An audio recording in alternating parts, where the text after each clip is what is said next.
Nyambizi ya nyuklia iliyozama mwaka 1989 ni bomu linalosubiri kulipuka. Aprili 7 mwaka 1989, moto mkubwa ulitokea katika sehemu ya nyambizi ya Komsomolets iliyokuwa ikifanya kazi katika kina cha maji cha takribani mita 335 sawa na futi 1100 katika bahari ya Norway. Nyambizi hiyo ilikuwa moja ya kazi bora ya uhandisi wa Kisovieti iliyokuwa na umbo la kipekee na nguvu, ikiruhusu kuzama mbali zaidi kuliko karibu chombo kingine chochote cha nchi za Magharibi.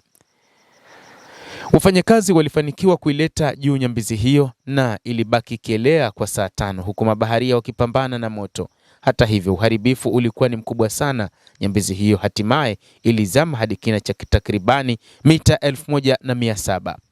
Kati ya wafanyakazi 69 waliokuwa ndani ya meli, 42 waliangamia. Wengi walikufa kutokana na baridi katika maji ya Arctic yenye baridi kali walipokuwa wakisubiri kuokolewa, na wengine walinaswa ndani ya nyambizi. Nyambizi ilipotua chini ya bahari, nyambizi ndogo ya dharura ilifanikiwa kung'oa nanga ikiwaleta juu ya maji mabaharia 5 walionaswa katika nyambizi hiyo, ingawa ni mmoja tu aliyepona kutoka katika nyambizi hiyo. Kulingana na tovuti ya habari ya BBC Swahili, imelieleza kwa mapana bomu hilo la chini ya bahari. Taarifa kupitia shirika la habari la BBC kupitia tovuti yake BBC Swahili imeeleza kwamba baada ya kugonga sakafu ya bahari, nyambizi hiyo ililipuka na kuisambaratisha. Mpasuko huu uliweka wazi sehemu ya nyuklia ya chombo hicho moja kwa moja katika mazingira ya baharini. Kulikuwa na mafuta ya urani yaliyorutubishwa na torpedo 2 zenye vichwa vya nyuklia zilizobeba takribani paundi 9 sawa na kilo 4 za plutonium 239 yenye sumu kali. Mwaka 1993, mwanaharakati wa mazingira wa Urusi Dmitry Litvinov alionya katika ripoti kwamba ajali hiyo ni bomu linalosubiri kulipuka chini ya bahari ya Norway.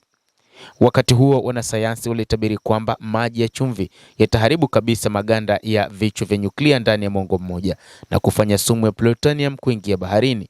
Ili kuzuia janga kubwa la kiekolojia, wahandisi wa baharini wa Urusi wa kimataifa walianza mfululizo wa misheni hatari sana kati ya mwaka 1994 na mwaka 1996. Kwa kutumia nyambizi, waliweza kufunga nyufa kwenye sehemu ya mbele ya nyambizi, kuchomekea mirija kwenye torpedo ili kupunguza mgusano wa maji ya bahari na kuweka vifungashio maalum vya kemikali vilivyoundwa kunyonya au kuzuia uvujaji wa mionzi.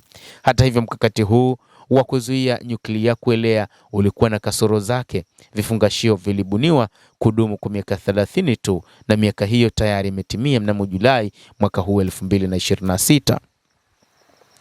Ufuatiliaji wa hivi punde ulionyeshwa na mamlaka ya usalama wa mionzi na nyuklia ya Norway DSA unathibitisha kwamba Komsomolets inavujisha mionzi ya cesium-137 huku kiwango cha mionzi hiyo ikifikia mara 800 zaidi ya viwango vya kawaida vya mionzi vinavyohitajika chini ya bahari. Licha ya idadi hii ya kutisha, wataalamu wanahimiza utulivu badala ya hofu.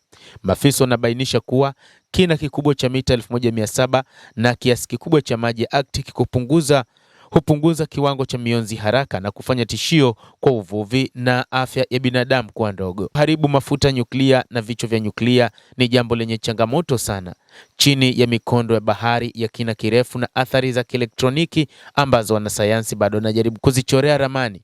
Mafuta nyuklia yanagusa moja kwa moja na maji ya bahari na hali inazidi kuwa mbaya, anaonya Ingar Amundsen, mkurugenzi wa taasisi ya kimataifa ya usalama wa nyuklia DSA, akisisitiza kwamba utafiti zaidi unahitajika haraka ili kuelewa uchafuzi huu. Licha ya hitaji la dhahiri la ufuatiliaji wa ulazima wa kuziba tena, hatua zaidi zimekwama kwa sasa. Uhusiano wa kijiografia na kisiasa umezorota kati ya Urusi na mataifa magharibi, hasa Norway umezuia safari za pamoja za kimazingira katika Arctic.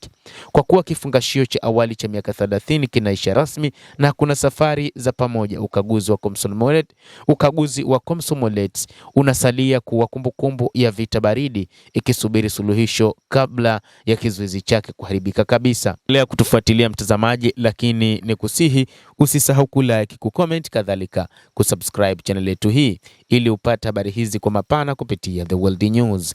Naitwa Adam Hussein, endelea kuwa nasi wakati wote, endelea kutufuatilia.